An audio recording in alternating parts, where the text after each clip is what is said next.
I grew up in a quiet suburban town. One of those places where time moves just a little slower and everyone knows your name by the third grade. I'm a senior in high school.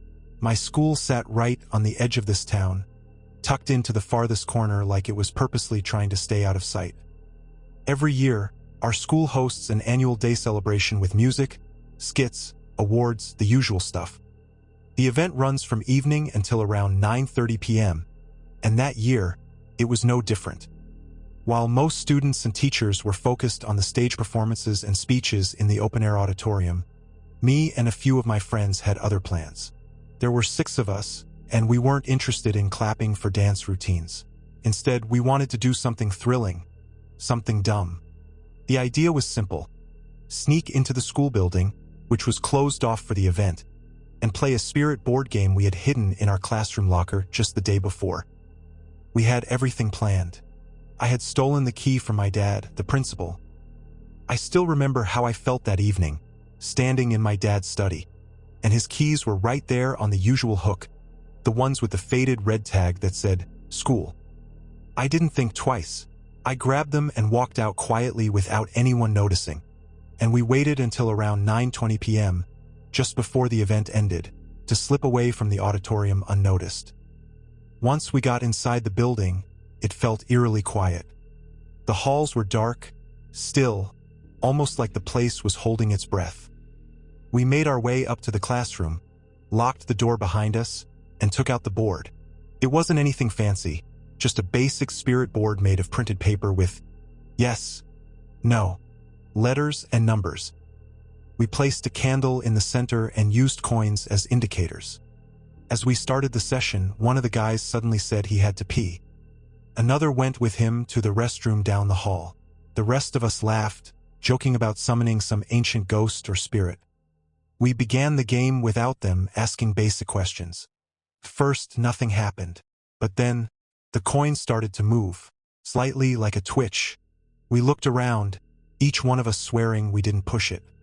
Then we heard a faint scream echo from the restroom. We paused. It was Sharp, definitely one of the guys who went to pee. We assumed it was just them messing with us, trying to scare us. But I wanted to finish the game, so I told everyone to keep going. The others were hesitant, but they stayed.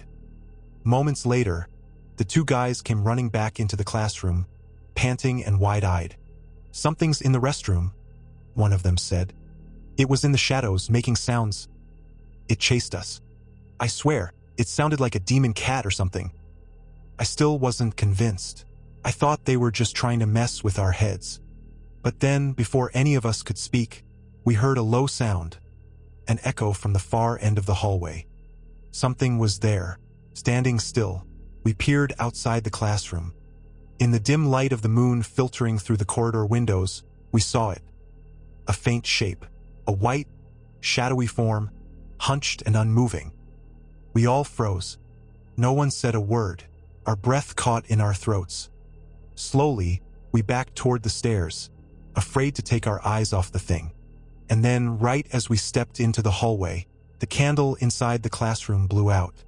No windows were open, no fans running, just silence. That's when the thing moved. It charged, sprinting toward us with unnatural speed, making that same horrible growl the guys had heard earlier.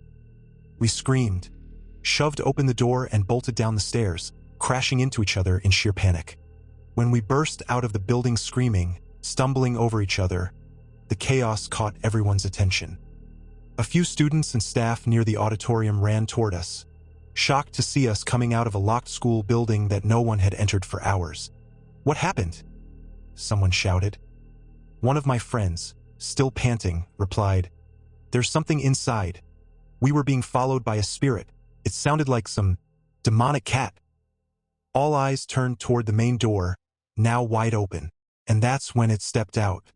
Right on cue, a cat, striped and smug, walked calmly through the doorway, paused, then let out the same eerie sound the guys had described earlier, something between a meow and a low growl. Heads turned, eyes widened, people went silent, and then the security guard squinted. "Wait, that's just a cat." The confusion on everyone's faces was priceless. We were scared of that? Even we weren't sure anymore. But one question still lingered in our minds. How did the candle blow out on its own? There was no wind in the room. No one touched it. It just vanished. And if that wasn't strange enough, what about the white shadow that chased us from the corner of the floor? None of us wanted to admit we saw it, but deep down we all knew we did. The principal stormed toward us, furious. He snatched the keys from my hand and shouted, "This nonsense ends now. You're lucky nothing serious happened." We were grounded, embarrassed, still shaking. And that cat? It just stared at us, like it knew something we didn't. It was all my doing, though none of them will ever know. I was the shadow in the silence, the presence they ignored, the one who stepped in to stop something far darker than their foolish game. I am Muri. I am that cat. A wanderer, an observer, but tonight I intervened. They thought they were alone in that building. Humans, so curious, so reckless, always poking things they don't understand. They thought it was just a game, but I knew better. The moment they stepped inside, I felt it, that subtle shift in the air, that low hum of something not from this side. When they pulled out that board, the atmosphere changed. Thin, fragile. I followed them in, unnoticed, through the crack in the door. I waited outside the classroom, watching, listening. Then I heard one of them say he needed the restroom. Perfect. I slipped down the hall, let my voice echo, half meow, half growl, just enough to make them run. I hoped that would be enough, but it wasn't. So I created the shadow, an illusion, a form stitched from the pale light of the moon and the fear already building in their minds. When the moment was right, I charged, not to hurt them but to scare them out. The candle? That went out on its own, not by my doing. That was the spirit stirring. A sign that they had gone too far. They'll never play that game again, not after tonight.